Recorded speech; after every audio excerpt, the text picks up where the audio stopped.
أعوذ بالله من الشيطان الرجيم بسم الله الرحمن الرحيم السلام عليكم ورحمة الله وبركاته. إن الحمد لله نحمده ونستعينه ونستغفره ونعوذ بالله تعالى من شرور أنفسنا ومن سيئات أعمالنا. من يهده الله فلا مضل له ومن يضلل فلا هادي له. أشهد أن لا إله إلا الله وحده لا شريك له وأشهد أن محمدا عبده ورسوله. يا أيها الذين آمنوا اتقوا الله حق تقاته ولا تموتن إلا وأنتم مسلمون. يا أيها الناس اتقوا ربكم الذي خلقكم من نفس واحدة وخلق منها زوجها وبث منهما رجالا كثيرا ونساء واتقوا الله الذي تساءلون به والأرحام إن الله كان عليكم رقيبا. يا أيها الذين آمنوا اتقوا الله وقولوا قولا سديدا يصلح لكم أعمالكم ويغفر لكم ذنوبكم ومن يطع الله ورسوله فقد فاز فوزا عظيما. أما بعد فإن أصدق الحديث كتاب الله وخير الهدي هدي محمد صلى الله عليه وسلم وشر الأمور محدثاتها وكل محدثة بدعة وكل بدعة ضلالة وكل ضلالة في النار. معاشر المسلمين إخواني في الله وأخواتي rahimani wa rahimakumullah. Alhamdulillah, segala puji bagi Allah Jalla wa'ala yang karena nikmatnya, karena taufiknya kita dipertemukan kembali oleh Allah di majlis ini untuk kita membahas kembali pembahasan kitab Nurus Sunnah wa Dhulumatul Bid'ah yang ditulis oleh Syekh Ali ibn Wahab Sa'id ibn Ali ibn Wahab Al-Qahtani rahimahullahu ta'ala. Di pertemuan kita yang terakhir kita membahas bab yang ke-6, yaitu tentang bid'ah mungkaratun mukhtalifatun kathiratun jiddan, yaitu bab tentang bid'ah-bid'ah yang beraneka ragam. Semuanya adalah kemungkaran-kemungkaran, bid'ah-bid'ah yang mungkar yang beraneka ragam. Di antaranya kemarin kita sampaikan adalah al-jahru bin niyah, yaitu menjaharkan, mengeraskan bacaan niat. Seperti seorang mengatakan nawaitu an usolliya lillahi kadza wa kadza. Aku niat melaksanakan sholat untuk Allah, atau kalau bahasa kita usolli fardhu al-isya'i arba'a raka'atin ma'muman atau imaman mustaqbilal qiblah lillahi ta'ala, atau nawaitu shoma ghadin dan seterusnya. Ya, ini semuanya adalah bentuk at-talaffuz bin niyah, yaitu melafalkan niat. Maka ini termasuk bid'ah di dalam agama, karena kata beliau itu bukan petunjuk dari Nabi SAW. Nabi tidak pernah memerintahkan umatnya, atau Nabi SAW tidak pernah menganjurkan kepada umatnya untuk melafalkan niat. Bedakan ya, tidak ada syariat melafalkan niat bukan berarti kita ibadah tanpa niat. Enggak. Innamal a'mal bin niat, tetap amalan itu tergantung dari niatnya. Namun kata namanya niat adalah mahalluha al-qalb. Niat itu letaknya di dalam hati tanpa ada rangkaian kata-kata yang terangkai. Bukan berarti melafalkan niat itu bid'ah, maka berarti niatnya dibaca di dalam hati. Bedakan ya. Anda, Ustadz katanya tadi melafalkan niat itu bid'ah. Kita kalau sholat kemudian lisan kita mengatakan usolli fardhu al-isya'i arba'a raka'atin, itu katanya bid'ah. Ya sudah, saya baca dalam hati. Usolli fardhu al-isya'i. Dia baca dalam hati. Ini sama saja namanya apa? Melafalkan niat juga. Maksudnya niat itu di dalam hati adalah yaitu apa tujuan kita tatkala beribadah kepada Allah Subhanahu wa taala. Semua perbuatan manusia, aktivitas-aktivitas kita itu pasti ada al-qasd atau tujuan. Ya, pasti ada niat. Apapun aktivitas kita, Anda bekerja, ya, kemudian Anda melakukan datang ke majelis ini, semua ada niatnya. Ada yang niatnya memang mencari ilmu, ada mungkin yang niatnya karena ingin ketemu, kumpul-kumpul sama temennya, ada yang niatnya mungkin untuk berdagang, ada yang niatnya mungkin cuman iseng, ada yang niatnya memang untuk memata-matai, Nah, itu ada niat masing-masing dan gak perlu dia lafalkan. Misalnya nih, ada orang yang memata-matai. Dia berangkat dari rumah ke kajian ini memang tujuannya adalah untuk memata-matai. Apakah perlu dia mengatakan di dalam hatinya, aku pergi ke kajian Go Hijrah untuk memata-matai? Harus ada gitu nggak? Nggak ada. Kita masing-masing tahu apa tujuan kita, apa aktivitas kita. Kita pernah menjelaskan ini kepada salah satu kawan kita yang masih awam, yang belum pernah mengenal ini. Kita jelaskan bahwa namanya niat itu letaknya di dalam hati, dan semua aktivitas pasti ada niat, pasti ada tujuan. Terus dia menolak. Enggak kayak gitu. Ada perbuatan yang memang enggak ada niatnya. Akhirnya dia menggerak-gerakkan tangannya, menggerak-gerakkan kepalanya. Dia bilang sama anak, tuh lihat, anak melakukan ini tanpa ada niat sama sekali. Enggak ada niatnya. Saya melakukan suatu aktivitas tanpa ada niatnya. Tak jawab, ada niatmu. Apa niatnya dia? Mangkel no ana. Niatnya untuk membantah pernyataan anak. Untuk membantah statement saya yang mengatakan semua aktivitas itu pasti ada niatnya. Akhirnya dia melakukan perbuatan-perbuatan ngasal dengan alasan ini perbuatan gak ada niatnya. Padahal niatnya apa? Untuk membantah pernyataan anak tadi. Paham di sini ya? Maka semua aktivitas ada niatnya kecuali 3 golongan yang aktivitasnya itu dihitung tidak ada niatnya. Yang pertama apa? Anak kecil. Anak yang masih kecil. Apapun aktivitasnya dia melakukan itu tanpa ada niatnya. Kemudian yang kedua, orang yang tertidur. Orang tidur aktivitasnya, dia melakukan aktivitas ketika tidur itu, dia mau mungkin makan ketika tidur, atau mungkin lisannya berzikir, Masya Allah, ngelindur. Atau dia ketika tidur itu kemudian sholat, Masya Allah.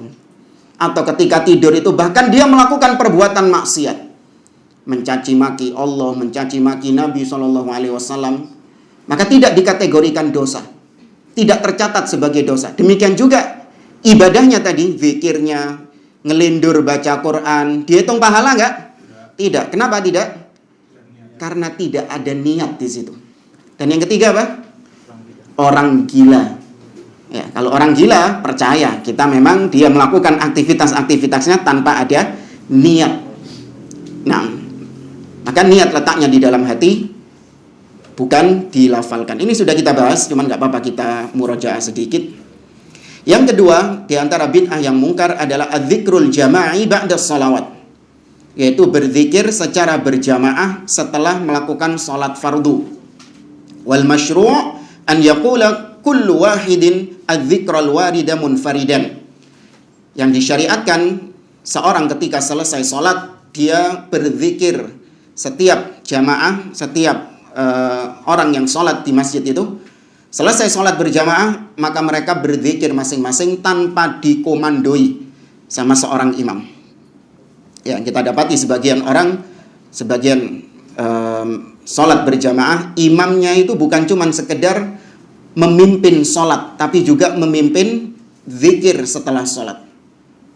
Ini termasuk bid'ah di dalam agama, karena para sahabat Nabi SAW, mereka tidak pernah melakukan zikir secara berjamaah. Bahkan kisah yang masyhur, seorang sahabat yang mengingkari kaum muslimin yang sedang melakukan zikir secara berjamaah dengan batu-batu kerikil. Siapa sahabat di sini? Abdullah bin Abbas bin Mas'ud bin Umar. Abdullah bin Mas'ud radhiyallahu taala anhu. Ketika beliau mendapati di negerinya, di Kufah, ada sebagian orang yang berkumpul dengan berzikir dengan kerikil-kerikil.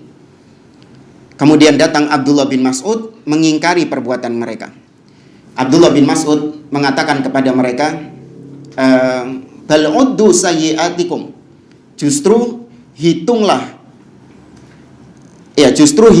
dosa-dosa kalian. Fa innallaha fa ana dhaminun annallaha la yudayyi'u min amalikum min hasanatikum syai'a. Sungguh Allah tidak akan menyia-nyiakan kebaikan kalian. Waihakum ya ummat Muhammad. Celaka kalian wahai umat Muhammad. Haula'i sahabatu nabiyikum mutawafirun. Para sahabat-sahabat Nabi kalian masih hidup di tengah-tengah kalian. Wa hadhihi aniyatuhu lam tuksar. Bejana-bejana Nabi SAW masih belum usang. Wa thiyabuhu lam yabla. Demikian juga baju-bajunya Nabi SAW masih ada. Artinya baru kemarin Nabi SAW meninggalkan kalian. Ya, ma asra'a halakatakum. Alangkah cepatnya kalian binasa wahai umatnya Muhammad. Kemudian kata Abdullah bin Mas'ud, a'innakum ala millatin hiya ahda min millati Muhammad au muftatihu babi dolalah. Apakah kalian merasa perbuatan kalian ini lebih baik daripada apa yang telah diajarkan Nabi dahulu? Atau memang kalian merasa bahwa atau memang kalian sengaja membuka pintu-pintu kesesatan? Nah, itu diingkari oleh Abdullah bin Mas'ud, zikir secara berjamaah. Tapi kemudian yang ketiga, di antara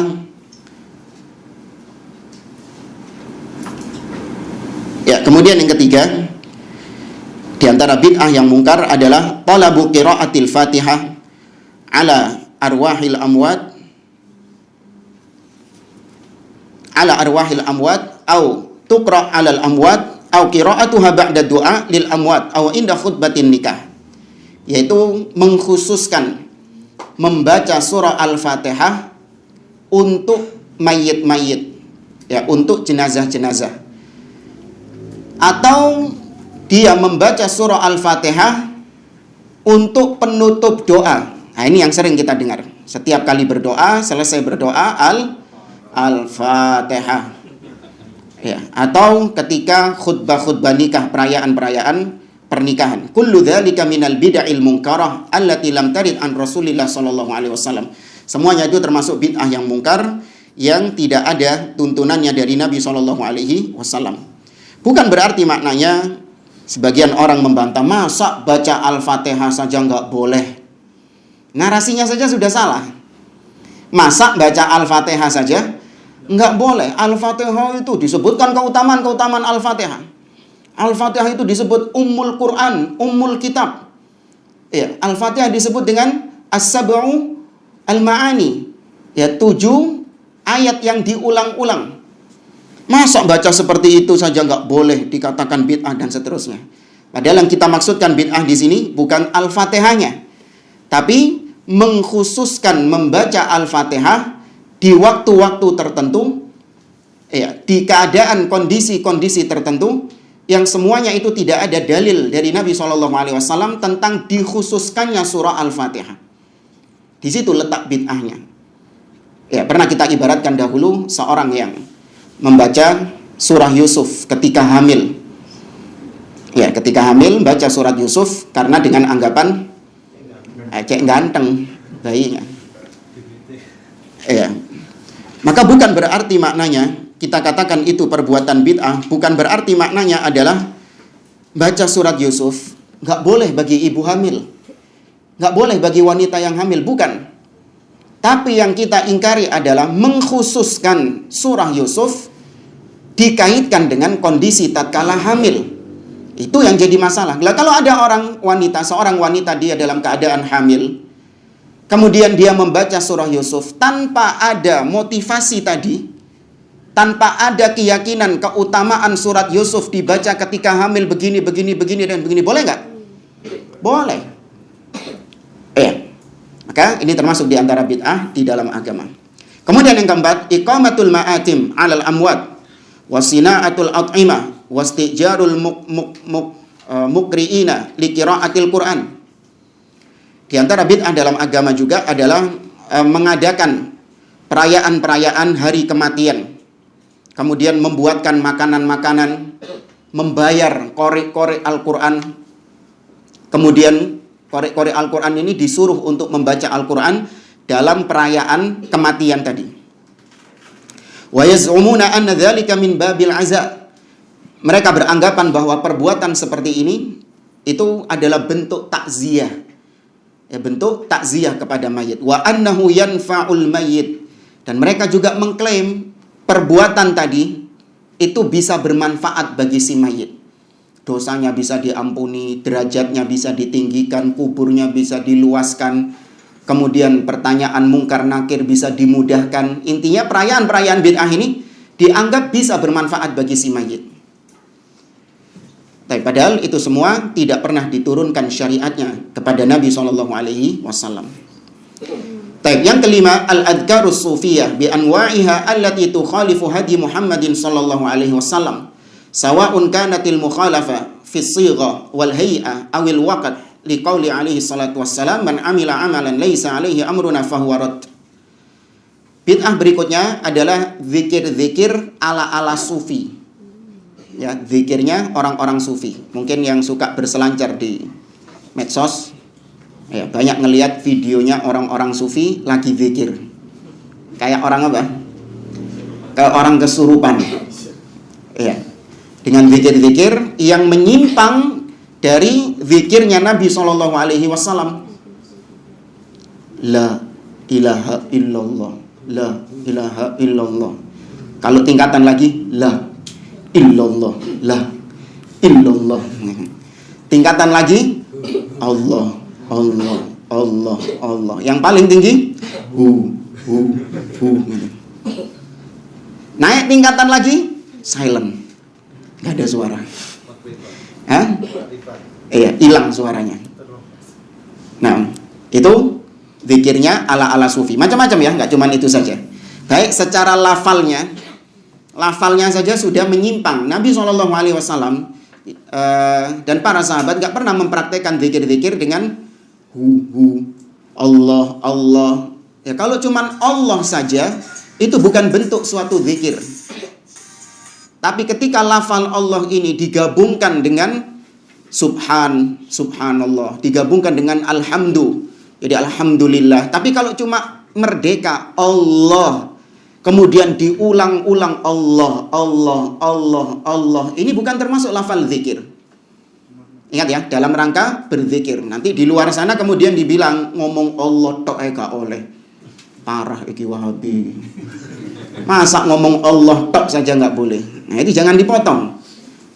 Ya, kalimat Allah diulang-ulang dalam rangka berzikir. Nah, ini bukan termasuk lafal zikir. Tapi kalau digabungkan dengan subhanallah, jadinya maha suci Allah, pengagungan kepada Allah. Allahu Akbar, pengagungan kepada Allah. Alhamdulillah, pujian kepada Allah Subhanahu wa taala. Ya, wal hay'ah, atau yang menyimpang bukan lafalnya, bukan cuma lafalnya, tapi juga caranya dia ketika berzikir tadi. Dengan apa? Angguk-angguk, ada lagi dengan muter-muter, ya, orang-orang sufi. Atau bentuknya adalah ikhtilat antara laki dengan perempuan, ya, dan seterusnya. Demikian juga menyimpang dari ajaran Nabi dari sisi waktunya. Ya, waktu berzikirnya itu mereka menentukan waktu-waktu tertentu untuk berzikir ini, dan ini. Yang semuanya tidak ada contohnya dari Nabi SAW. Tapi yang keenam, di antara bid'ah yang mungkar adalah al-bina 'alal kubur, membangun bangunan di atas kuburan. Tapi membangun bangunan di atas kuburan itu adalah sarana menuju kesyirikan kepada Allah Subhanahu wa taala. Kuburan dikejing atau dikasih kubah, kemudian ditutup dengan sutra, atasnya itu ditutup dengan sutra, ada kaligrafinya terbuat dari emas. Ya, bahkan berapa waktu yang lalu ada perayaan kematian seseorang wali katanya. Nah, itu makamnya itu dihias dengan hiasan yang luar biasa sampai ngalang-ngalai kamar manten. Iya.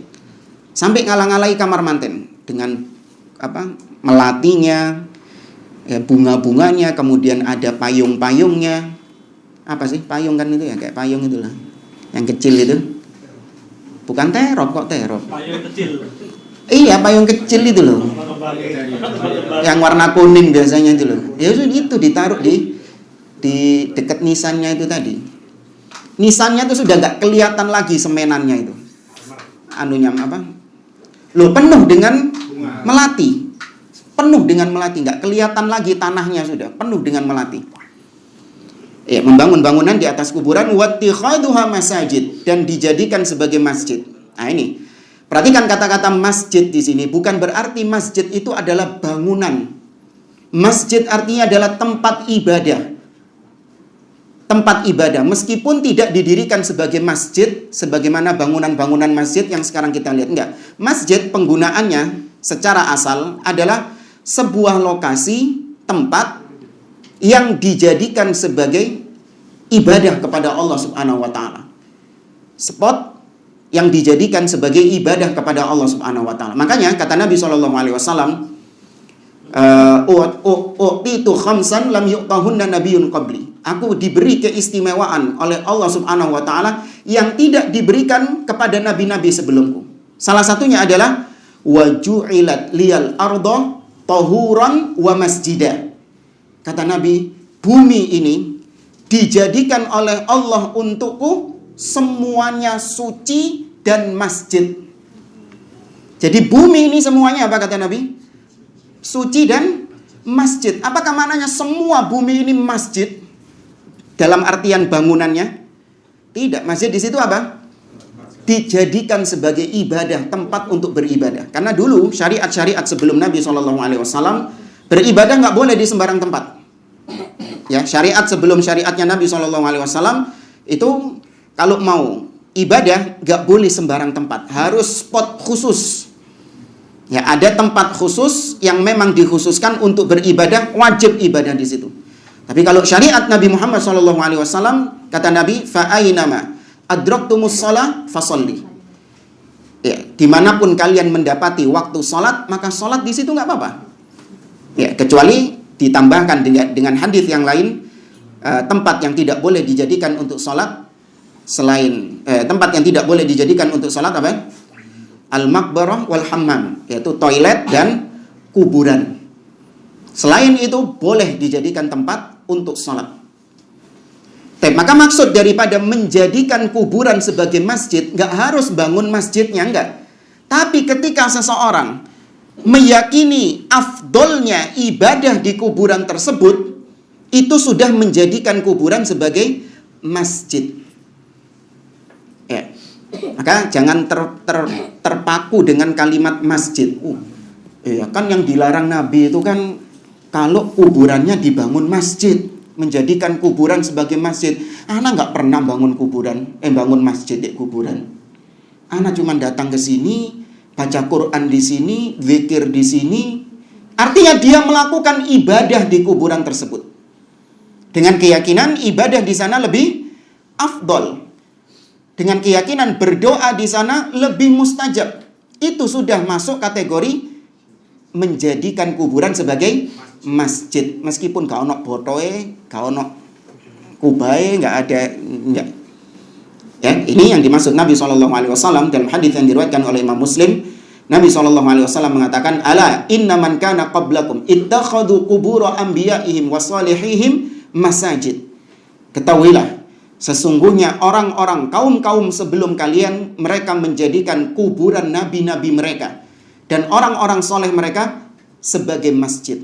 Ala fala tattakhidul qubura masajid fa inni anhaakum an dzalik. Maka janganlah kalian menjadikan kuburan sebagai masjid, karena aku melarang kalian dari perbuatan tersebut. Ini diucapkan oleh Nabi 5 hari sebelum Nabi wafat. 5 hari sebelum Nabi wafat, dalam keadaan sakit seperti itu, Nabi masih tetap memperingatkan para sahabat-sahabatnya tentang bahaya syirik. Padahal 5 hari sebelum Nabi wafat, para sahabat ini sudah kuat nggak tauhidnya? Sudah kuat tauhidnya. Bertahun-tahun mereka digembleng sama Nabi tauhid. Tapi tetap Nabi SAW, meskipun para sahabat tauhidnya sudah kuat, tetap Nabi memperingatkan tentang bahaya syirik. Tetap Nabi memperingatkan tentang keutamaan tauhid. Ini para sahabat. Nabi perlakukan seperti itu. Nah, kok orang-orang di zaman sekarang sudah merasa lebih tinggi tingkatannya daripada para sahabat. Merasa bahwa pembahasan tauhid ini nggak perlu diulang-ulang. Cukup sudah kita kenyang dengan pembahasan tauhid ini. Naudzubillah. Dan maka itu yang dimaksud dengan ittikhad al-masajid, menjadikan masjid sebagai bangunan. Menjadikan kuburan sebagai masjid, artinya tempat ibadah. Sebagaimana juga istilah al-masjid al-aqsa. Al-masjidul aqsa itu kalau antum pernah lihat di internet mungkin, Masjid Al-Aqsa itu yang mana? Yang kubah emas atau kubah abu-abu? Nah, Al-Masjidul Aqsa itu adalah komplek. Komplek seluas, tanah seluas itu semua disebut Masjid Al-Aqsa. Di dalam Masjid Al-Aqsa ada bangunan-bangunan. Ada Masjid Qubbatus Sokhra yang kubah emas itu. Ada Masjid Jami' Al-Qibli yang kubah abu-abu itu. Sebelah sana ada Musalla Al-Marwani. Sebelah sini ada Musalla Al-Buraq yang dekat tembok ratapan itu. Kemudian di bawah ada Masjid Al-Aqsa Al-Qadim, Masjid Al-Aqsa Lama. Itu semuanya komplek Masjid Al-Aqsa. Bahkan yang tidak ada bangunannya itu juga disebut sebagai masjid. Nah, kemudian wabinaul masajid 'alaiha, atau bahkan terang-terangan mendirikan masjid. Nah, ini baru di sini. Ada tambahan binaul masjid 'alaiha, terang-terangan mendirikan bangunan masjid di atas kuburan. Wadafnul amwati fiha, atau masjidnya sudah ada, berdiri dulu, masjidnya sudah ada dulu. Kemudian ada marbotnya mungkin meninggal, atau imamnya meninggal, atau yang wakaf di situ meninggal, dikubur di masjid itu. Berapa banyak yang modelnya seperti ini. Wassalatu ilal kubur, atau salat menghadap kuburan. Wa ziyaratuha li ajli tabarruk biha, atau menziarahi kuburan dalam rangka ngambil berkah dari kuburan tersebut. Bukan cuma ziarah. Kalau ziarah disyariatkan oleh Nabi SAW. Tapi yang jadi masalah di sini adalah ziarah dalam rangka ngalap berkah di kuburan tersebut. Wa tawassul bi ashabiha wa ghairihim minal mauta, atau dia bertawassul kepada penghuni kubur itu. Ya Syekh fulan, ya wali fulan, ya Habib fulan, sembuhkanlah dengan kewalianmu atau dengan kesolehanmu, dengan kedudukanmu, berikan, mintakan kepada Allah rizki kepadaku, dan seterusnya dari kalimat-kalimat tersebut. Wa tabarruk bis shalah inda quburihim awid du'a'i indahum wa ziyaratun nisa lil kubur. Di sini beliau memasukkan di antara perkara-perkara yang mungkar adalah wanita-wanita berziarah kubur. Nah, ini memang ada khilaf di antara para ulama, apakah boleh seorang wanita berziarah kubur. Ini memang ada khilaf, wallahu a'lam. Cuman yang lebih untuk menjaga diri agar wanita itu tidak jatuh dalam niyahah atau yang semisal dengannya, perkara-perkara yang semisal dengannya, maka lebih baik tidak menziarahi kubur. Wattikhadus saraj 'alaiha kullu dzalika minal bid'il munkarah al-qabihah, atau menyalakan lampu-lampu di kuburan.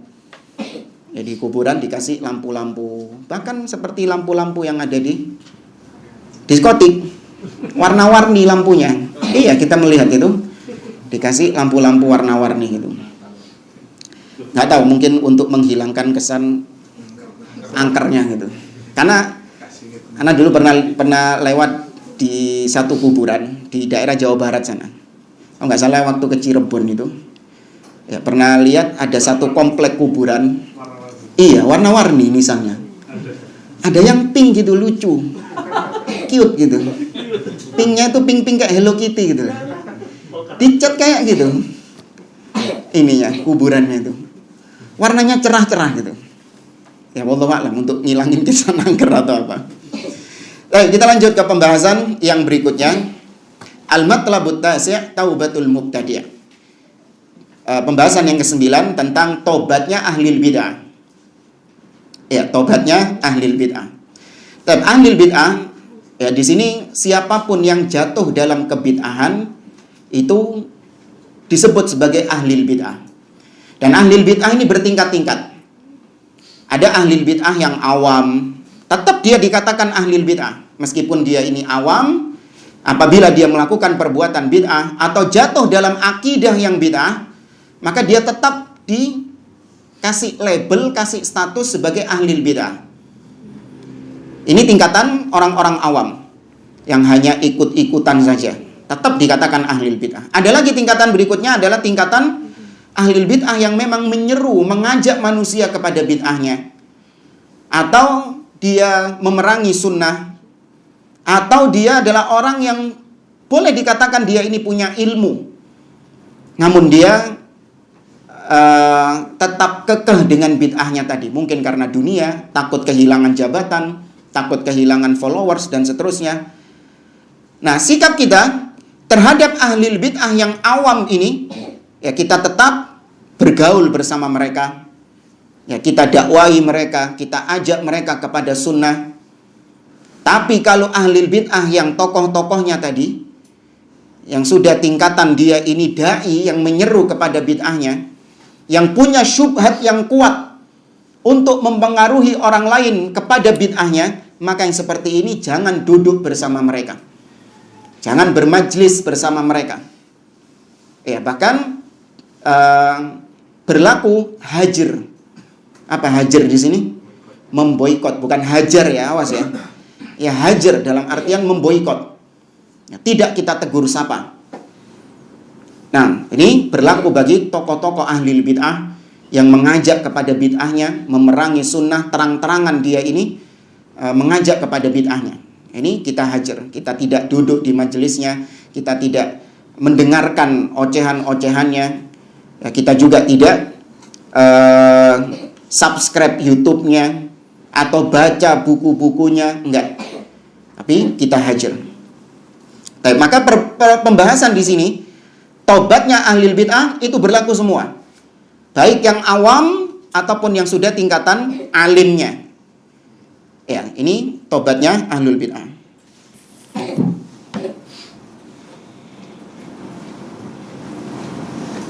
Sebentar ya, Ma.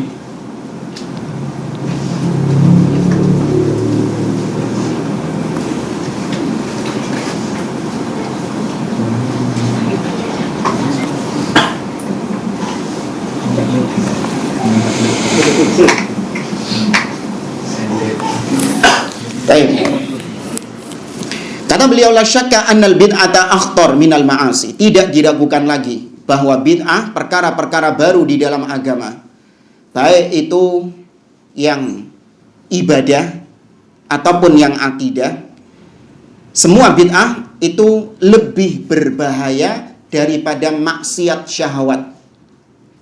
Ya, maksiat syahwat seperti zina, ya, mencuri, membunuh, berdusta, ya, riba, dan yang lainnya. Fa innal ma'asi idza ijtama'at 'alal insan wa asarra 'alaiha ahlakathu. Karena kemaksiatan, apabila kemaksiatan ini dilakukan oleh seseorang secara terus-menerus, itu dapat membinasakan dirinya. Wal bid'ah asyaddu halakan minal ma'asi. Sedangkan bid'ah lebih membinasakan daripada maksiat.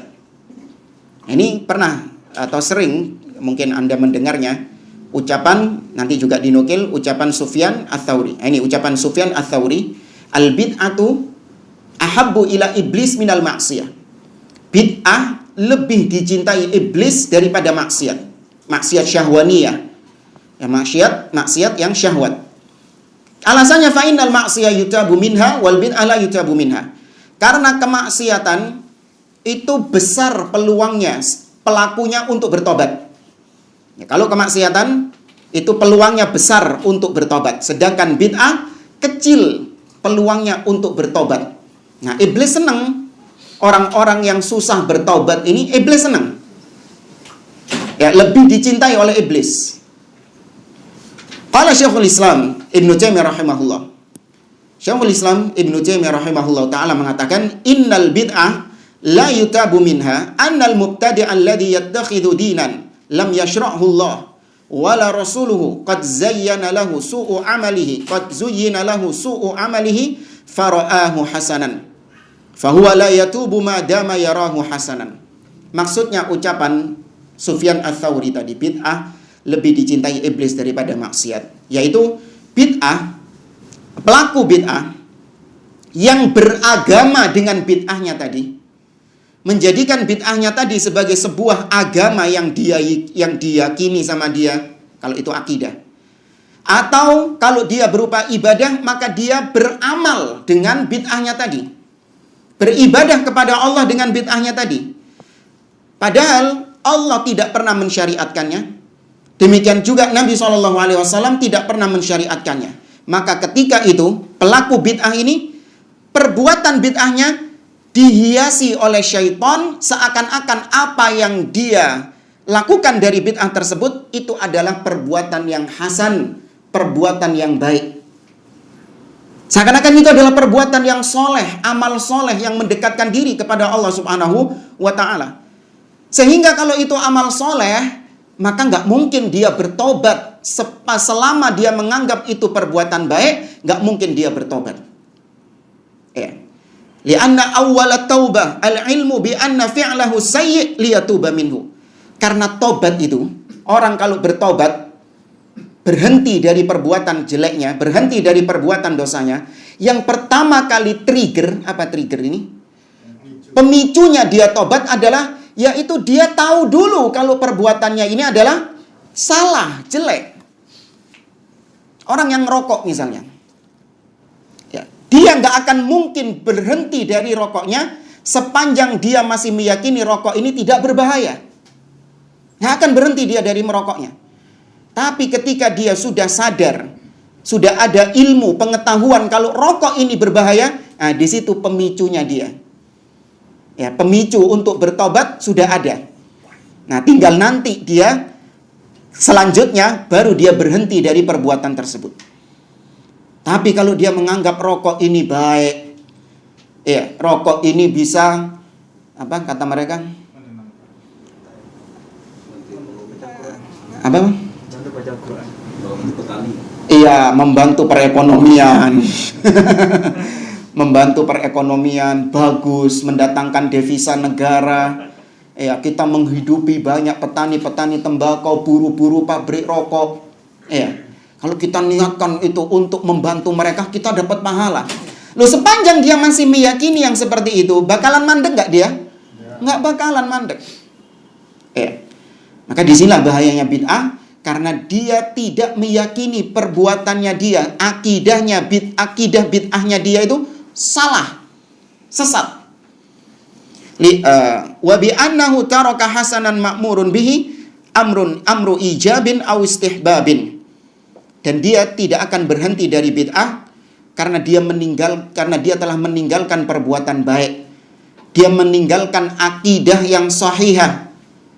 Ya, dia meninggalkan akidah yang sahih, dia tinggalkan. Karena di antara kelaziman bid'ah, dia pasti meninggalkan sunnah. Itu sudah nggak bisa digabungkan. Seorang yang jatuh dalam kebid'ahan, otomatis dia akan meninggalkan sunnah yang semisal dengan bid'ahnya tadi. Itu otomatis sudah. Hukum alam, sunnatullahnya seperti itu. Famadama yara fi'lahu hasanan wa huwa sayyi' fi nafsil amr fa innahu la yatub. Lanjut kata Syekhul Islam, maka selama dia masih memandang, masih beranggapan bahwa bid'ahnya itu baik, bukan perkara yang buruk, maka selamanya dia tidak akan bertaubat. Beda dengan zina, beda dengan mencuri, beda dengan merampok. Ya, mereka mengetahui bahwa perbuatannya itu salah, perbuatannya itu dosa, maksiat. Maka ada kemungkinan dia bertobat kepada Allah karena sudah punya keyakinan, triggernya tadi itu sudah ada. Kemudian Syekhul Islam melanjutkan, Walakinna taubah mumkinatun wa waqi'atun bi ayyahdiyahullahu wa yurshiduh hatta yatabayyana lahul haq kama hada subhanahu wa ta'ala man hada minal kuffari wal munafiqin wa tawaif ahlil bid'ah wad dhalal. Akan tetapi bukan berarti ahlil bid'ah itu enggak bisa tobat. Mungkin ahlul bid'ah itu bertobat apabila Allah memberikan hidayah taufik kepadanya. Allah berikan dia petunjuk, Allah bimbing dia ke jalan yang benar, kepada kebenaran. Sebagaimana Allah telah memberikan hidayah kepada orang-orang kafir, kepada orang munafik, ya, kepada ahlil bid'ah. Allah berikan mereka hidayah, mungkin. Ya, sekali lagi bukan berarti ucapan Sufyan Ats-Tsauri tadi, bid'ah lebih dicintai iblis daripada maksiat. Oh, berarti pelaku maksiat ini pelaku bid'ah ini enggak mungkin bertobat. Tidak. Bisa bertobat, tapi tingkat angelnya, tingkat susahnya, lebih susah mana tobatnya? Ahlil bid'ah. Dan itu kenyataan yang terjadi. Anda mendakwai pezina, pemabuk, sama mendakwai ahlil bid'ah, angel ahlil bid'ah. Ya, pemabuk, ya, peminum khamar atau pezina, kalau Anda nasihati dia, Anda ajak dia untuk bertobat dari maksiatnya, ngangguk-ngangguk dia. Iya. Doakan saya ya. Iya. Ngangguk-ngangguk dia. Kenapa? Dia sadar perbuatannya salah. Tapi kalau Anda menasihati ahlil bid'ah, gimana? Ngamuk. Marah dia luar biasa. Disemprot Anda, diusir Anda. Ya, ini kenyataan yang terjadi. Wa qala rahimahullah, wa man qala innahu la yaqbal taubata mubtadi' mutlaqan faqad ghalata ghalqan munkaran. Kata Syekhul Islam, barang siapa yang mengatakan bahwa Allah tidak menerima tobatnya ahlil bid'ah secara mutlak, maka dia telah keliru. Dia telah jatuh dalam kekeliruan yang mungkar. Nah, di sini penjelasan beliau tadi, Syekhul Islam tadi, itu adalah penjelasan tentang hadis Nabi SAW, di mana Nabi mengatakan, Innallaha hajabat taubah an sahibi kulli bid'ah. Kata Nabi, sesungguhnya Allah menghijabi tobat bagi setiap pelaku bid'ah. Ya, perhatikan narasi dari Nabi, sesungguhnya Allah menghijabi tobat bagi semua pelaku bid'ah. Artinya antara tobat dengan ahlil bid'ah itu ada apa? Ada hijab yang menutupinya. Ya, ada hijab yang menutupinya. Bukan berarti ahlul bid'ah gak mungkin bertobat. Tapi ahlul bid'ah mungkin bertobat apabila diberi taufik, diberi hidayah oleh Allah Subhanahu wa ta'ala. Tapi tingkat kesusahannya, tingkat kesulitannya untuk bertobat itu lebih susah ahlul bid'ah daripada ahlul maksiyah. Nah, kata beliau, wallahu azza wa jalla bayyana li'ibadi annahu yaqbalu taubatat taibin idza aqla'u an jaraimihim wa nadimu wa azamu ala alla ya'udu wa raddul huquqa ila ahliha in wujidat. Dan Allah menerangkan kepada hamba-hambanya bahwasanya Allah menerima tobatnya orang-orang yang memang benar-benar bertobat kepadanya. Apabila, ini syarat yang pertama, syarat tobat adalah al-iqla', yaitu dia melepaskan dosanya tadi. Dia tinggalkan dosanya tadi. Yang namanya iqla' itu artinya ya melepaskan. Sebagaimana take off, pesawat take off. Nah, itu dalam bahasa Arab disebut al-iqla'. Dia meninggalkan landasan pacunya. Itu dalam bahasa Arab kalau take off disebut al-iqla'. Maka tobat juga harus meninggalkan perbuatan dosa tersebut secara totalitas. Bukan meninggalkan setengah-setengah saja, enggak. Tapi meninggalkan secara totalitas. Iya, saya dulu banyak melakukan kebid'ahan. Saya tahlilan, iya, maulid Nabi, iya, Isra Mi'raj, iya, zikir berjamaah, iya, melafalkan niat juga, iya, dan seterusnya. Sekarang alhamdulillah sudah tak tinggalkan semuanya. Ya, kecuali Maulid Nabi, saya nggak bisa meninggalkannya. Karena apa nih? Berkatanya akeh. Dapatnya banyak. Tapi semua sudah saya tinggalkan. Nah, ini bukan tobat namanya. Ya, namanya tobat meninggalkan semuanya. Demikian juga perbuatan maksiat. Ana alhamdulillah sekarang sudah nggak pernah zina lagi sama wanita-wanita. Ya, saya cuman sekarang ya chatting-chattingan aja, ngobrol-ngobrol aja gitu, video call aja gitu. Tapi nggak pernah zina secara langsung. Ini juga belum bertobat. Ini yang pertama, al-iqla, dia meninggalkan. Kemudian yang kedua, wanadimu, an-nadam, yaitu ada penyesalan. Ya, ada penyesalan dalam dirinya bahwa dia jatuh dalam perbuatan tersebut, dia benar-benar menyesal. Bukan terus ada keinginan atau dia menyesal sama sekali, bahkan ingin mengulanginya di kemudian hari. Ini dikatakan tidak bertobat. Wa azamu ala alla yaudu, dan dia juga yang ketiga syaratnya adalah al-azm, punya tekad kuat untuk tidak kembali lagi dalam perbuatan itu, baik bid'ah ataupun maksiat. Ada tekad, ditutup semua akses-akses yang bisa menyebabkan dia kembali ke bid'ahnya tadi atau kembali kepada maksiatnya tadi. Apa diantaranya? Teman-temannya, teman-teman lamanya yang dulu sama-sama jatuh dalam kebid'ahannya, dulu sama-sama dalam kemaksiatan, nah itu semua ditinggalkan. Jangan mengatakan, loh Ustaz kesian kalau mereka ditinggalkan. Saya pengen mereka juga ngaji sunnah juga sama saya. Saya pengen mereka juga dapat hidayah, iya. Tapi nggak gitu juga caranya kau datang ke mereka lagi, ngumpul sama mereka lagi, kayak nggak ada sekat seperti dulu, tidak. Harus ada sekat. Jaga hidayah Anda. Jangan sampai gara-gara belani supaya teman dapat hidayah, justru Anda yang kehilangan hidayah. Berapa banyak orang-orang seperti itu?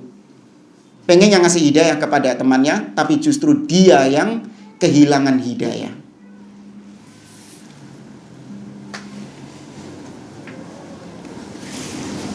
Baik. Kata beliau, yang keempat adalah waraddul huquqa ila ahliha. Syarat yang keempat dari bertaubat ini apabila perbuatan dosanya itu antara dia dengan hamba yang lain. Kalau yang tiga tadi itu, kalau Anda berbuat dosa kepada Allah tidak ada sangkut pautnya dengan manusia, maka tiga syarat tadi ini sudah cukup. Atau afwan, ditambah yang keempat. Di sini tidak disebutkan sama beliau. Syarat yang keempat adalah fi wakti taubah.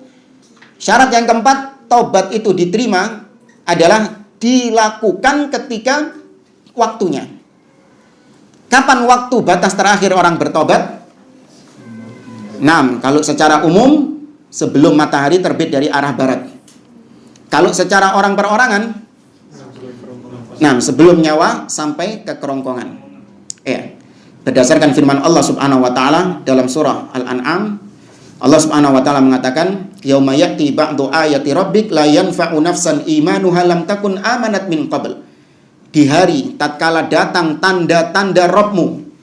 Maksudnya tanda-tanda Rabbmu di sini adalah terbitnya matahari dari barat, tanda-tanda kiamat. La yanfa'u nafsan imanuha lam takun amanat min qabl. Tidak bermanfaat keimanan seseorang yang baru beriman ketika itu, padahal sebelumnya dia tidak beriman. Baik yang kafir menyatakan diri masuk Islam, atau yang berbuat bid'ah menyatakan diri tobat dari bid'ahnya, atau pelaku maksiat menyatakan diri untuk bertobat dari kemaksiatannya, tidak diterima sama Allah Subhanahu wa taala. Atau yang kedua, ketika nyawa belum sampai kerongkongan, Nabi mengatakan, "Innallaha yaqbalu taubatal 'abdi ma lam yugharrir." Sesungguhnya Allah menerima taubat seorang hamba selama nyawanya belum sampai ke kerongkongan. Nah, baru kemudian syarat taubat yang berikutnya ini apabila berkaitan dengan hamba, berkaitan dengan manusia, yaitu mengembalikan haknya. Jangan habis nyuri kemudian bertobat kepada Allah. Selesai uang curiannya nggak dibalik habis nipu atau habis utang ngemplang nggak dibayar, ketemu pura-pura bodoh, kayak nggak punya dosa, jangan kemudian saya bertobat, padahal utangnya banyak, tapi dengan alasan saya bertobat kepada Allah, dia nggak mau mengembalikan haknya. Ini belum sempurna tobatnya dan akan dihisab oleh Allah Subhanahu wa Ta'ala, akan diadili oleh Allah Azza wa Jalla di hari kiamat kelak. Allah Azza wa Jalla berfirman dalam surah Al-Furqan, setelah Allah menyebutkan tentang ibadur Rahman, ya, ciri-ciri hamba-hamba Allah, di antaranya Allah mengatakan, walladzina la yad'una ma'allahi ilahan akhar wala yaqtuluna an-nafsa allati harramallahu illa bil haqqi wala yaznun wa man yaf'al dzalika yalqa athama yudha'af lahu al-'adzabu yaumal qiyamah wa yakhlud fihi muhana. Orang-orang yang ibadur Rahman adalah mereka yang tidak menyekutukan Allah, tidak berdoa kepada selain Allah Subhanahu wa Ta'ala, dan mereka tidak membunuh jiwa yang diharamkan oleh Allah, dan tidak pula mereka berzina. Maka barang siapa yang melakukan perbuatan ini, dia akan jatuh dalam perbuatan dosa, dan dia akan disiksa di dalam neraka dalam keadaan yang hina. Illa, kecuali man taba wa amana wa amila amalan salihan faulaika yubaddilullahu sayyi'atihim hasanat wa kana Allahu ghafurur rahim. Kecuali yang bertobat kemudian beriman dan dia mengerjakan amal-amal soleh, maka Allah ganti dosa-dosa mereka dengan kebaikan-kebaikan. Jadi seandainya orang kalau ditimbang dosanya itu sepenuh bumi, kemudian dia bertobat, maka dosa yang sepenuh bumi itu diganti oleh Allah menjadi pahala yang sepenuh bumi. Kalau gitu enak Ustaz. Kita maksiat sebanyak-banyaknya, nanti tobat, akhirnya jadi pahala yang besar. Iya, kalau memang tobatmu diterima. Maksiatmu sudah pasti dosa, tobatmu belum tentu diterima. Ini kita berbicara yang diterima tobatnya dengan syarat-syarat tadi. Baik, kemudian di sini beliau menyebutkan tentang ayat-ayat taubat yang lain. Kurang lebih sama. Wa hadhihi taubah ta'ummu man taba minal mulhidin wal kafirin wal musyrikin wal mubtadi'in. Ayat-ayat tentang Allah menerima taubat, kan banyak tuh ayat-ayat. Tadi kan kita sebutkan surah Al-Furqan di ayat-ayat yang terakhir. Banyak ayat-ayat seperti itu. Kata beliau, ayat-ayat seperti ini itu berlaku umum, baik buat orang mulhid. Mulhid kalau dimutlakkan adalah orang-orang ateis, ya, dan yang semisal dengannya, atau orang-orang kafir, atau orang-orang musyrikin, atau para ahlil bid'ah. Kalau dia bertobat dengan syarat-syarat tobat, diterima tobatnya oleh Allah Subhanahu wa Ta'ala.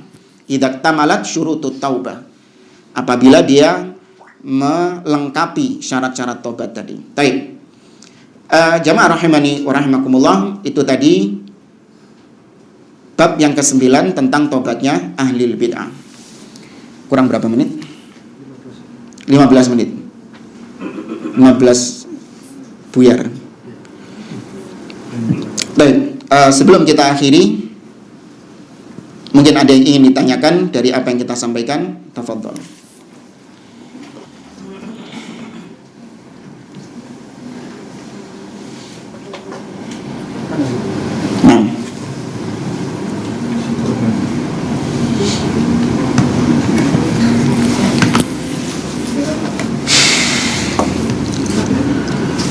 Di sini ada pertanyaan, akhir-akhir ini banyak dai salaf yang menyerukan kaidah ambil sunnahnya, buang bid'ahnya. Maksudnya adalah membolehkan mengambil ilmu dari tokoh-tokoh haroki atau yang semisal,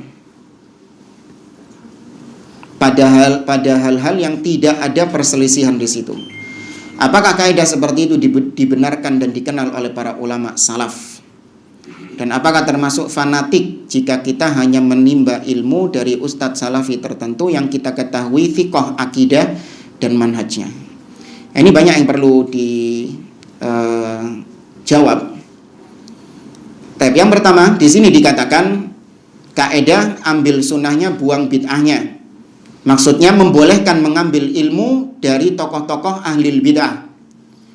Dan kaidah ini dipopulerkan oleh Jamaat al-Ikhwan al-Muslimin. Ya, Jamaatul Ikhwanil Muslimin, mereka punya kaidah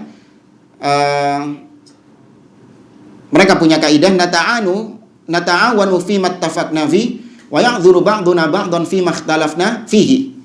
Mari kita saling toleransi, saling tolong menolong dalam perkara-perkara yang kita sepakati, dan mari kita saling memberi uzur dalam perkara-perkara yang kita perselisihkan. Karena jamaah al-Ikhwan al-Muslimin, al-Ikhwanul Muslimin dibangun di atas hizbiyah. Ya, mereka membangun jamaah, membangun akidah al-wala wal bara' mereka di atas hizbiyah, di atas kepentingan organisasi.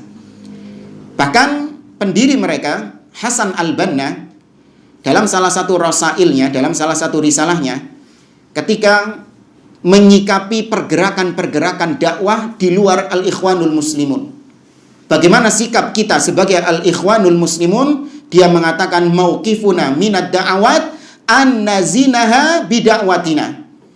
Sikap kita terhadap kelompok-kelompok dakwah di luar al-Ikhwanul Muslimun, sikap kita adalah kita timbang dengan dakwah kita.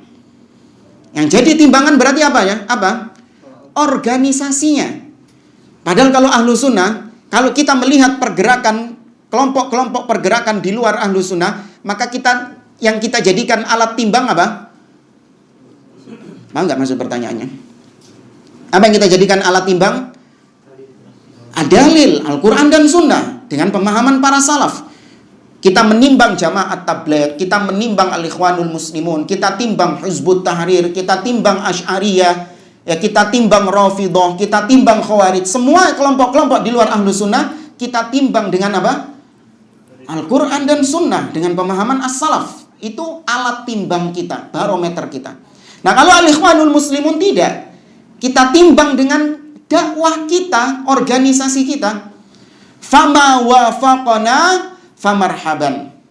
Barang siapa di antara kelompok-kelompok dakwah di luar kita yang sesuai visi dan misinya dengan kita, maka ahlan wa sahlan, kita welcome kepada mereka. Waman khalafana, tapi barang siapa di antara kelompok-kelompok dakwah yang ada yang menyelisihi dakwah kita, menyelisihi agenda kita, fanahnu bura'a'u minhum, maka kita berlepas diri dari mereka. Ya, maka ini di antara kaidahnya orang-orang al-Ikhwanul Muslimun mengambil yang baik dan membuang yang bid'ah. Ya, ini tidak dibenarkan karena para ulama mereka memerintahkan kita untuk benar-benar mengambil ilmu dari seseorang yang memang diketahui dia memiliki akidah yang sehat, memiliki manhaj yang benar, tidak diketahui ada penyimpangan-penyimpangan di situ. Ya, tidak memiliki penyimpangan-penyimpangan di dalam perkara akidah dan manhaj. Kemudian juga yang ditanyakan di sini, apakah termasuk fanatik jika kita hanya menimba ilmu dari ustadz salafi tertentu yang kita ketahui thiqah akidah dan manhajnya? Tapi ini pembahasan berkaitan dengan at-ta'assub. Seorang yang fanatik terhadap tokoh-tokoh tertentu. At-ta'assub berbeda dengan at-taklid. Ya, ta'assub berbeda dengan taklid. Taklid secara membabi buta, itu namanya ta'assub. Adapun taklid yang tidak membabi buta, itu dibolehkan. Bahkan seorang awam yang memang dia tidak memiliki ilmu agama, maka wajib dia untuk taklid kepada orang yang alim, orang yang berilmu. Bedakan antara taklid sama ta'assub. Orang yang taklid, dia mengatakan, saya mengikuti ulama yang saya ketahui akidah dan manhajnya lurus. Namun kapan dia menyimpang, saya ketahui dia menyelisihi dalil-dalil, maka saya tinggalkan dia. Saya tidak akan berpendapat dengan pendapatnya dia. Ini namanya taklid. Ya, dia ikuti, namun kapan nampak baginya penyimpangan dai yang dia ikuti ini, maka dia tinggalkan. Ya. Tapi kalau ta'assub adalah ana mengikuti Ustadz Fulan dalam semua perkara. Meskipun dia menghalalkan apa yang diharamkan Allah, atau dia mengharamkan apa yang dihalalkan Allah, ana ikut dia. Ini disebut dengan at-ta'assub. Maka yang pertama itu diperbolehkan, sedangkan yang kedua itu tidak diperbolehkan. Ya, maka bukan termasuk perkara yang tercela apabila seseorang mengikuti seorang alim yang memang dikenal fiqh, akidah dan manhajnya, dia ikuti. Namun sekali lagi, kapan orang alim yang dia ikuti ini, orang alim yang dia ambil ilmunya ini, nampak penyimpangan baginya, benar-benar dia menyimpang, maka wajib baginya untuk meninggalkan orang alim tersebut dan tidak lagi mengambil ilmu darinya. Nah, ini semua tergantung penyimpangan-penyimpangannya ya. Penyimpangan-penyimpangan yang serius, maka iya, kita berlepas diri. Namun kalau penyimpangan-penyimpangan yang di situ masih diberi udzur, ketergelinciran, kepleset, ya, keseleo lidahnya, ya, ini masih ya perkara-perkara yang diberi udzur di dalamnya. Kemudian juga pembahasan tentang masalah taklid seperti ini, yaitu orang yang bukan mujtahid. Ya, mujtahid ini artinya seorang yang dia punya kemampuan untuk menentukan suatu hukum atau menentukan suatu akidah dengan dalil-dalil yang ada. Itu kelasnya mujtahid. Dia punya alat. Ya, dia punya alat untuk bisa mengeluarkan produk hukum. Dia punya alatnya. Apa alatnya? Pengetahuan tentang bahasa Arab, pengetahuan tentang usul, ilmu-ilmu usul fikih di dalam agama, bedanya mutlak dan muqayyad, dia bedakan antara umum dan khusus, dia bedakan antara muhkam dan mutasyabih dan yang lainnya. Ya, dia punya kemampuan untuk hal tersebut. Maka yang seperti ini dia boleh untuk berijtihad dengan dalil-dalil dan ilmu-ilmu yang alat-alat yang sudah dia kuasai itu. Dia boleh berijtihad dan tidak taklid kepada orang lain. Adapun orang awam, ya maka orang awam dia mengikuti orang alim tadi. Sepanjang orang alim itu memang dikenal akidah dan manhajnya lurus, dia ikuti. Namun kapan dia sadar dan kapan dia tahu nampak baginya orang alim ini menyimpang, maka dia tinggalkan. Dan kemudian juga jamaah yang perlu kita ingatkan, ada pertanyaan yang pernah ditanyakan kepada Syekh Abdul Aziz Ar-Rayis hafizahullah ta'ala, bagaimana ukurannya seorang awam di zaman sekarang ini untuk mengukur dai-dai ini, apakah dia di atas akidah yang sahihah atau dia di atas akidah yang menyimpang. Kan kita ini masih awam, kita nggak tahu mana yang akidah yang benar dan mana akidah yang salah, kita masih belum tahu. Maka bagaimana caranya kita untuk membedakan dai-dai yang ada, apakah dia ini seorang ahlu sunnah yang sejati atau dia ahlu sunnah gadungan. Maka dijawab oleh Syekh Abdul Aziz Ar-Rayis, an-nazinaha biman urifat siratuhu bis sunnah. Kita membandingkan dai-dai yang muncul-muncul sekarang ini, kita kiaskan dan kita timbang dengan dai-dai, ustadz-ustadz, ulama-ulama yang memang sirahnya sudah diketahui di atas sunnah.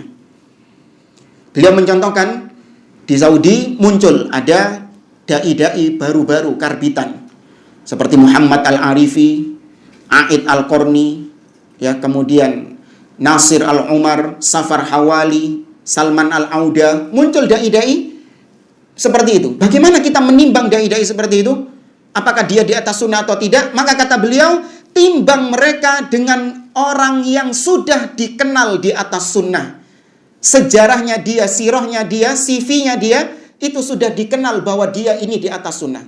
Siapa yang beliau contohkan? Syekh Muhammad Nasiruddin Al-Albani, atau Syekh Abdul Aziz bin Baz, atau Syekh Muhammad bin Saleh Al-Utsaimin rahimahullah ta'ala. Maka timbang orang-orang yang anyar-anyar ini dengan mereka. Apakah pernah Syekh Muhammad bin Saleh Al-Utsaimin ngajak manusia untuk memberontak kepada penguasa? Apakah pernah Syekh Muhammad Nasiruddin Al-Albani menganjurkan untuk mengkritik penguasa di depan umum? Untuk bermesraan dengan ahlul bid'ah? Ternyata enggak. Oh, berarti dia ini menyimpang dari ahlus sunnah. Maka sama kalau kita tarik di Indonesia, maka bandingkan mereka dengan dai-dai, ustadz-ustadz, ulama-ulama yang memang sirahnya sudah harum dengan sunnah. Kalau mau kita contohkan di negeri kita siapa? Al-Ustadz Yazid bin Abdul Qadir Jawas. Kita komparasikan mereka dengan Al-Ustadz Abdul Hakim bin Amir Abdad dan yang lainnya. Dari mereka-mereka yang sudah dikenal sirahnya itu memang di atas sunnah. Ya, maka kita bandingkan akidah mereka dengan akidah orang-orang ini bagi orang awam. Ya, orang awam. Cuman kalau bagi thalib, ya tetap dia wajib mempelajari dalil-dalil yang ada. Bukan berarti kita mengajarkan taklid. Enggak. Kita tidak mengajarkan taklid secara membabi buta. Enggak. Ini buat orang awam yang memang sama sekali dia bukan masuk golongan thalibul ilmi. Ya, bukan golongan thalibul ilmi. Bukan yang datang kajian rutin, yang dia nyatet kajian, yang dia ini aktif di kajian. Enggak. Ya, dia orang yang sesekali datang kajian, kadang di situ juga tidur dia. Ya. Atau mungkin sambil bisnis di kajian. Ini orang-orang yang benar-benar awam secara total. Beda sama thalib yang ya sudah memiliki ilmu meskipun belum sampai pada derajat alim. Nah, wallahu a'lam. Oke, pertanyaan berikutnya. Bagaimana hukumnya jamaah haji yang sholat di makam Rasul? Banyak yang menganjurkan untuk sholat dan zikir di sana. Tapi ini sudah pernah kita jawab ya, tentang Masjid Nabawi, makam Nabi SAW di Masjid Nabawi. Jadi kesalahan sebagian orang dianggapnya makam Nabi di dalam masjid. Padahal itu bukan bagian dari Masjid Nabawi. Meskipun satu bangunan dengan Masjid Nabawi, tapi tetap itu bukan bagian dari Masjid Nabawi. Karena yang pertama, kalau kita lihat dari sejarahnya, makam Nabi itu apa sih?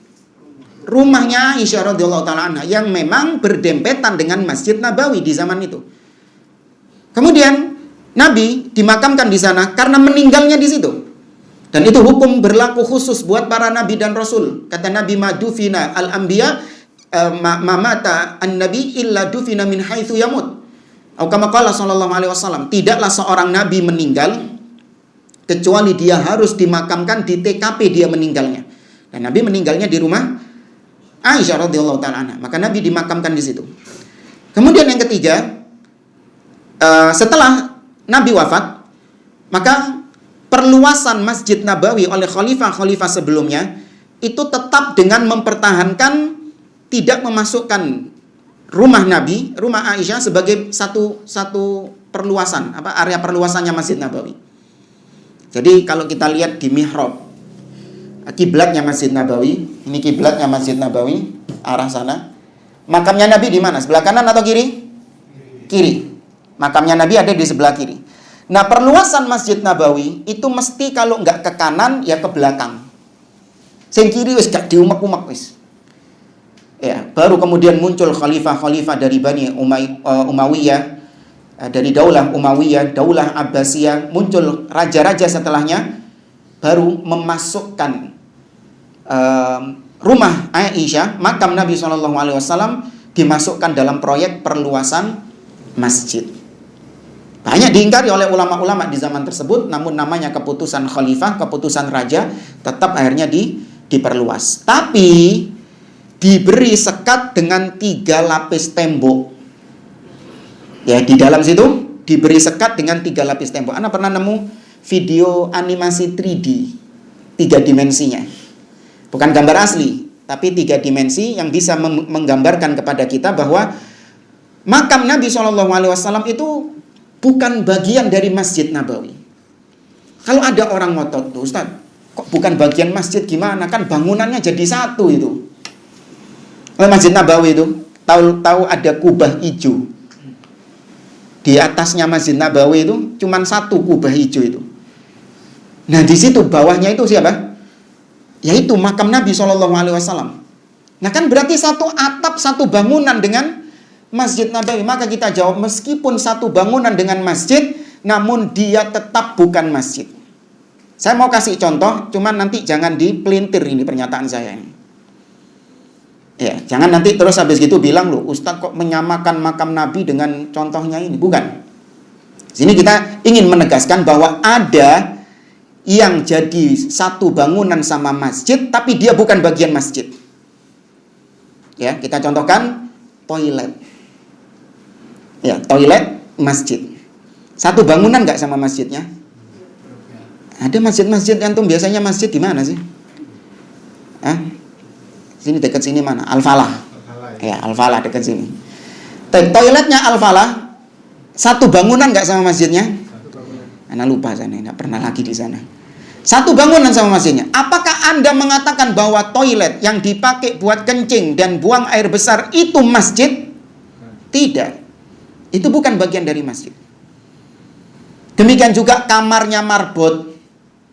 Biasanya marbotnya itu punya kamar khusus di situ, tukang adzannya itu diberi kamar. Bahkan kamarnya itu ada yang sebagian sudah kayak apartemen. Iya, ono pawone, ono apa? Pokoknya buat rumah tangga memang. Ngejak bojoe, ngejak anak-anak nang kono pisan. Ada enggak kayak gitu? Pernah tahu enggak? Ada.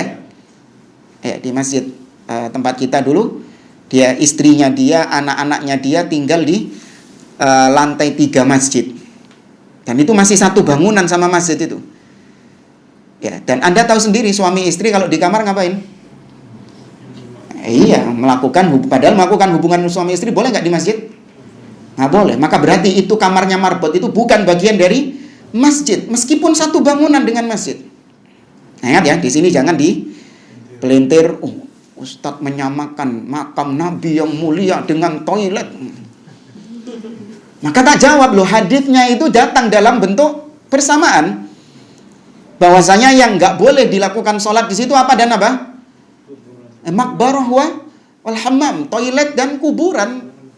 Itu dalam satu hadis Nabi SAW menyebutkannya. Bukan kita menyamakan kuburan Nabi dengan toilet, tidak.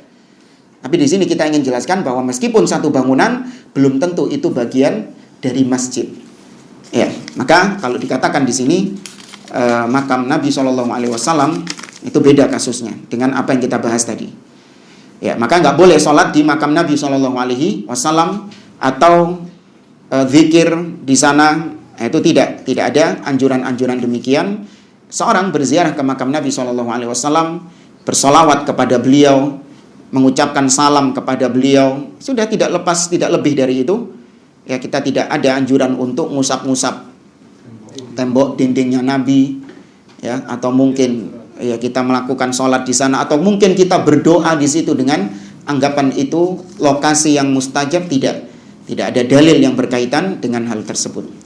Taib hadza wallahu a'lam bissawab. Kita akhiri perjumpaan kita. Subhanakallahumma wa bihamdik asyhadu an la ilaha illa anta astaghfiruka wa atubu ilaik. Wa akhiru da'wana anil hamdulillahi rabbil alamin. Assalamualaikum warahmatullahi wabarakatuh.